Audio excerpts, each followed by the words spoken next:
What's up, beautiful people, and welcome to my bathroom. um, Sometimes I like to find the weird, I guess, the smallest places sometimes, and sit in them and think for a little bit. Like my closet is my favorite place to go. Um,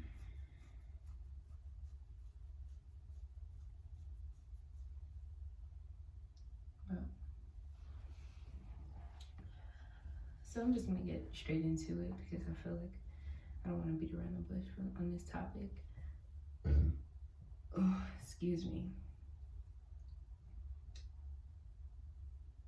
The reason why I'm doing this video is because at some point I was looking for this video.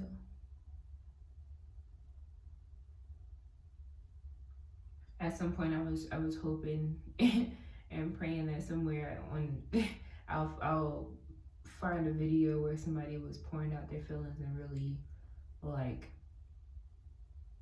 explaining how they felt to me so that I didn't feel by myself.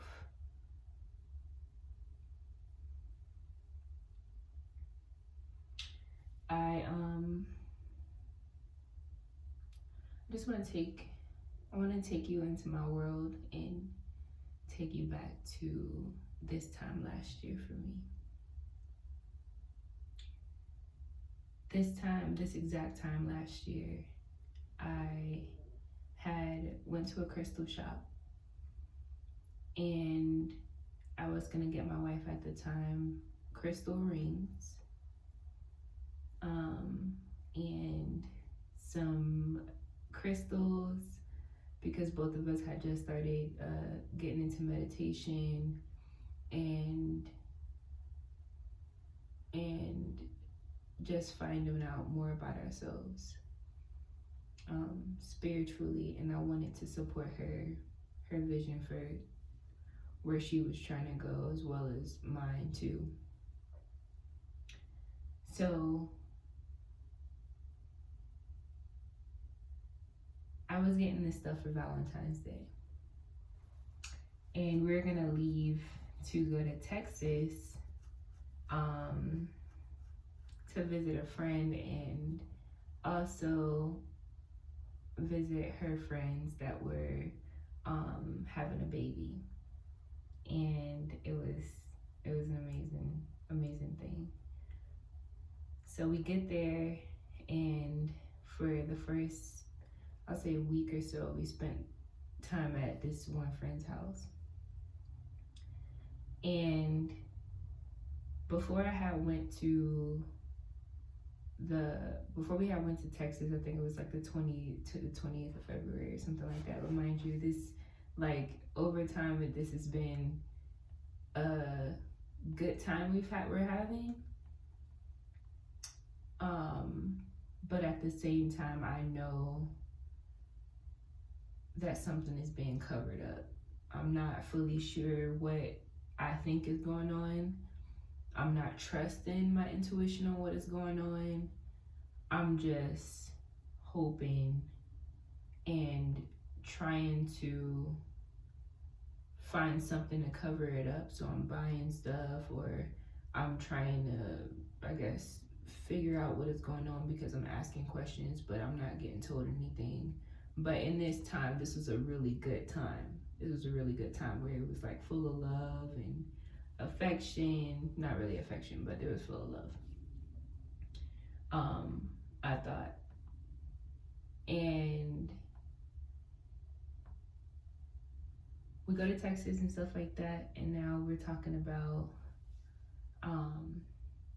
possibly having kids one day. And I'm the type of person where I've never wanted kids. I've never wanted kids. I just saw myself maybe adopting one day. I'm not sure. We'll see. But I just never saw myself having kids. But at this time, in February, we were just at such a good point that I finally said I could see myself having kids with this woman. Like, I really love her, and I can see myself, being with her forever. And the reason why I say that is because I have had just doubts of wondering if she wanted to be with me, wondering if I wanted to be with her, and really trying to understand if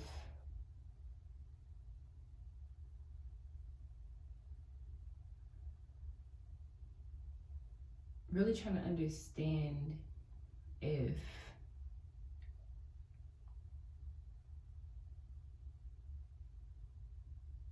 I was really trying to understand what I deserved. And by me knowing now that I didn't understand what I deserved, I understood that I didn't know my self-worth. And I didn't know who I was, and that to understand my self-worth for myself, to understand how somebody should be treating me, because I wasn't treating myself at that certain standard. I wasn't treating myself at a high standard at all. And so we go to Texas and we're just like, in this good conversation, having a good time and stuff. And then a few days go by and we go to another side of Texas to go to her friend's house.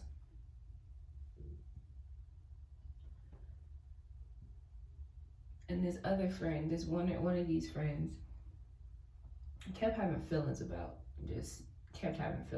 She would like comment on my page and my Instagram and stuff like that, and wanted to know more about us and everything, whatever the case is. But just something about her just didn't sit right with me. But at the same time, I liked her because we were pretty similar people in the sense of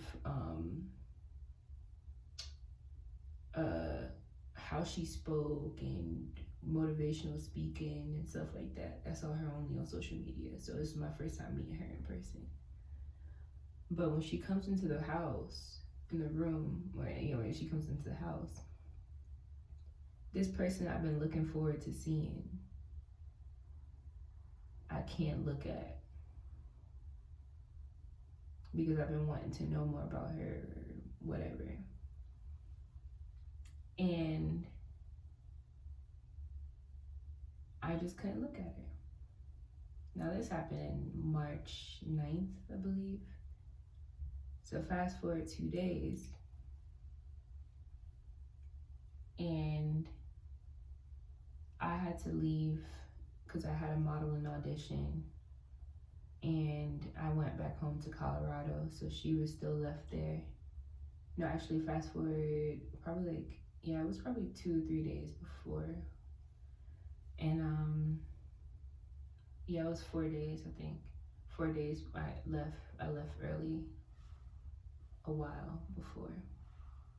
But March 10th comes, my wife comes home. And then March 11th comes, and the day was just weird and dry. So we had this bomb kind of sort of vacation away from home where we see your friends in Texas. I meet all these people and stuff like that, have a good time, talk about other stuff. I knew that something about whatever was going on was weird, but I allowed my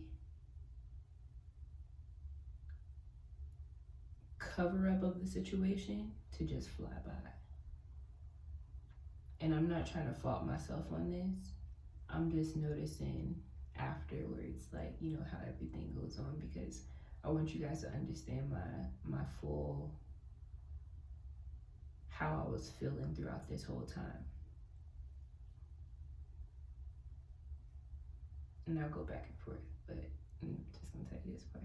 So March 11th comes, and I'm a very sexual person, and I'm not scared to admit that. I love sensual touch, sexual touch, physical touch, all that stuff. So I was expecting or wanting to have sex with my wife. And so I come into the room and I'm naked or whatever, I'm laying down, but I'm always naked, so it really doesn't make it. And I come in and lay down, and she's like back up against the wall on the bed, and she's like, I have to talk to you about something. So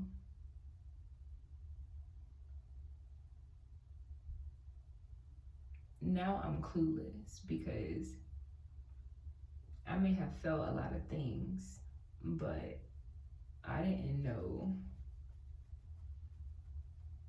that this conversation would end in divorce. With me on the bed, naked, staring up at somebody I thought that I would spend forever with. And the reason that she gave me at the time was that she needs to work on herself.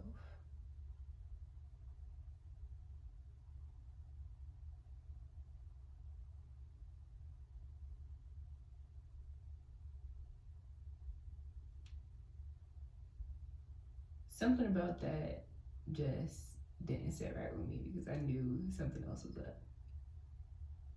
And for a while,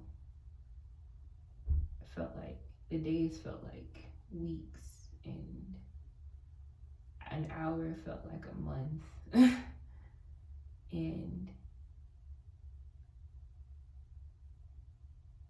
I would just have this roller coaster ride of being so angry and so sad and emotional that I would just have flash out moments. And it was kind of like, first of all, me and my ex-wife, we never moved away from each other. So at that apartment that we were at, we, for the first 2 days after she asked for the divorce,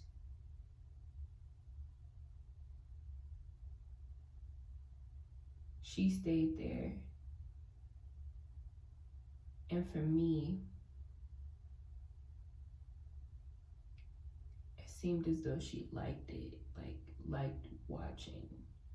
And I'm not trying to demonize her, but I was just like, how in the hell can you just ask somebody for a divorce and just still be here? Like, how am I still here? But I'm not leaving. I've had to stay in this apartment, and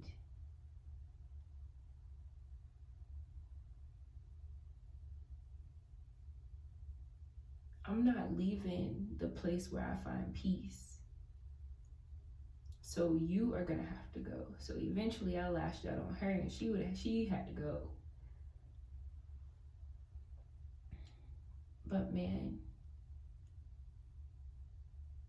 I was so humiliated.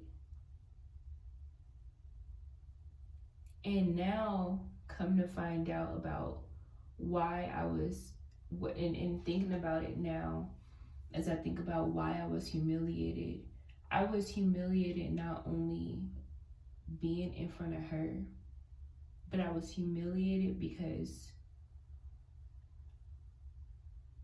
it was like as if I was humiliating a stranger. I was being humiliated in front of a stranger, and that stranger was myself.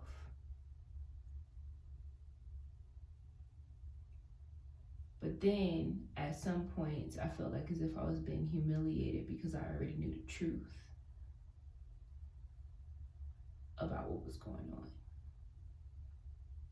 about my marriage and stuff like that. I just, in a way, wanted to be the one asking for the divorce, if that makes any sense. So at some point during the divorce, I had to deal with that. And I know I can't be the only one feeling that way, because it's completely different when you know that all the times you asked for the divorce, or all the times you could have asked for the divorce, those were decisions that you could have made then to stop a cycle, but you didn't.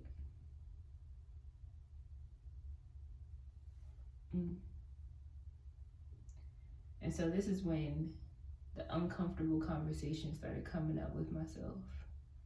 And I'm in this apartment by myself, and the walls are closing in on me, and I feel like as if I'm just festering and drowning in my own feces. Like, I'm just wading in my own crap, and I'm just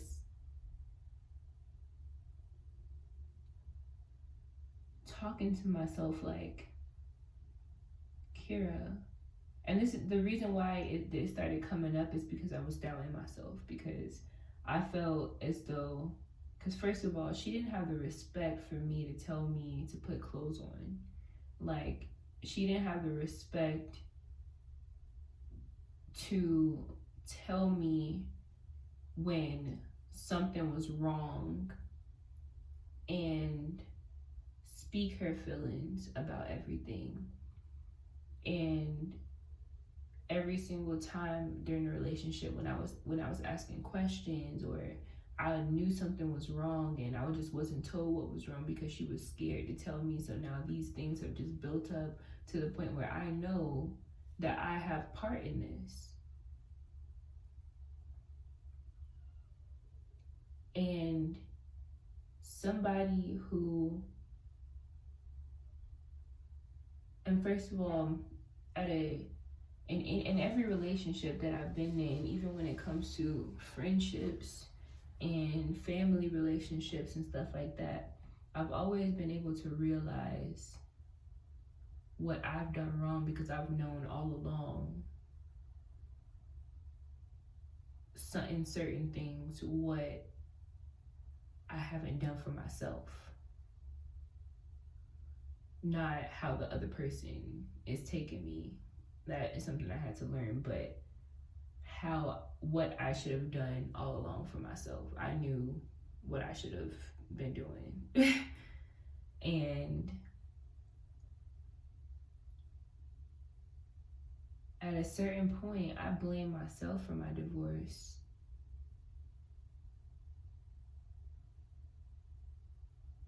Completely, when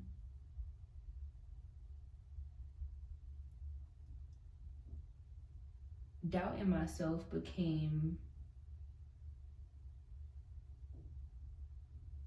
a strong habit that I just couldn't shake off.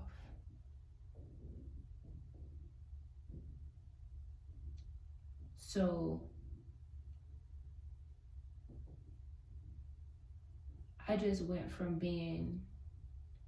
went from asking for a divorce the year prior to getting back into what I thought would change when I hadn't changed. Lasted throughout the whole year. Finally got some sense of self because I had started meditating in January. In December, I had a scare with my own, not a scare, but definitely a time where I got heavily intoxicated, and I just sat in front of my couch and I was just like, something about this life just ain't right. And flash forward a few weeks, I started meditating and understanding meditation, because I was looking at meditation videos on YouTube. A month later, Valentine's Day comes, we go on a trip and stuff like that. It goes into March. Then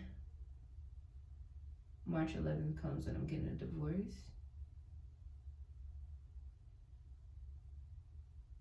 What? Like, what? And to my people who are watching this and already on their healing journey and know what I'm talking about, then you know that when I started asking questions and saying stuff and my talks with God, and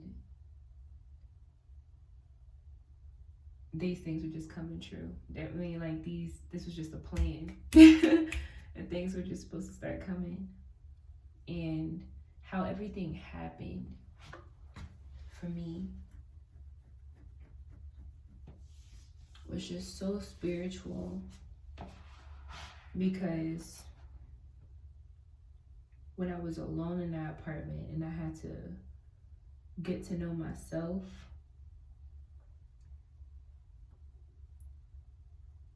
that changed not only how I saw myself, because I knew I was strength, but I felt strength. I felt strength. It's different when you see strength and you know strength, but when you feel it, that's a completely different animal. Because now it's like I can identify with this, and I can say that I know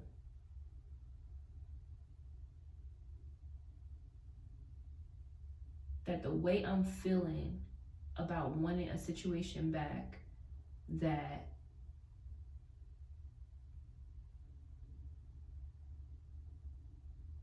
didn't make me feel this way is something all wrong. All wrong.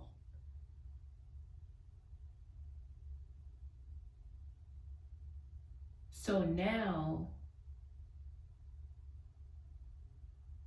I had just gotten my personal trainer certification. So I was really heavy in the mind. I mean, not in the mind, but the body, and understanding nutrition, understanding the way my body works and stuff like that, my joints. Like, I'm a huge nerd when it comes to science. So I've always been this way, even as a child. Like, I never wanted to do my homework, but I always looked at my own stuff.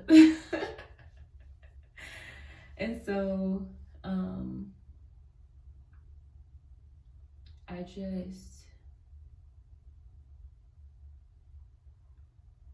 started looking up more things about the mind when I finished my meditations and stuff like that. And I went on this fast, I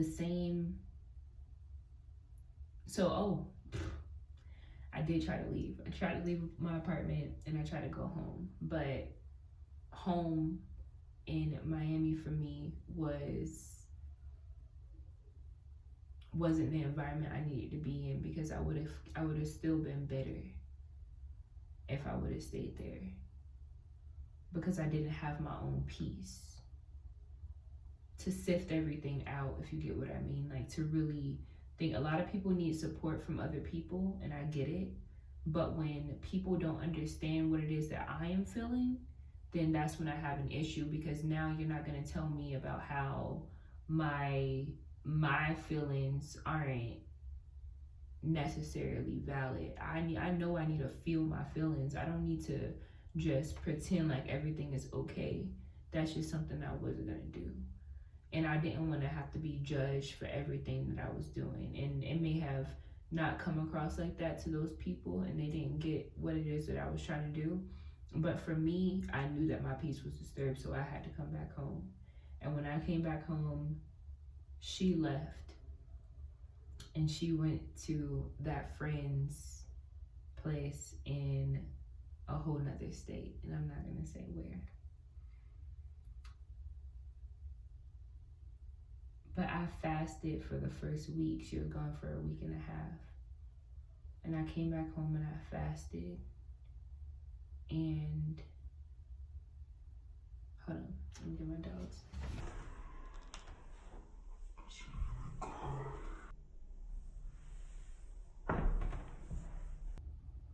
Nope, it's just best that I stop part one right here. I'm just gonna start part one right here. If you want part two, like, comment, Let me get 5 comments and I will do a part 2. Yeah, that's it. I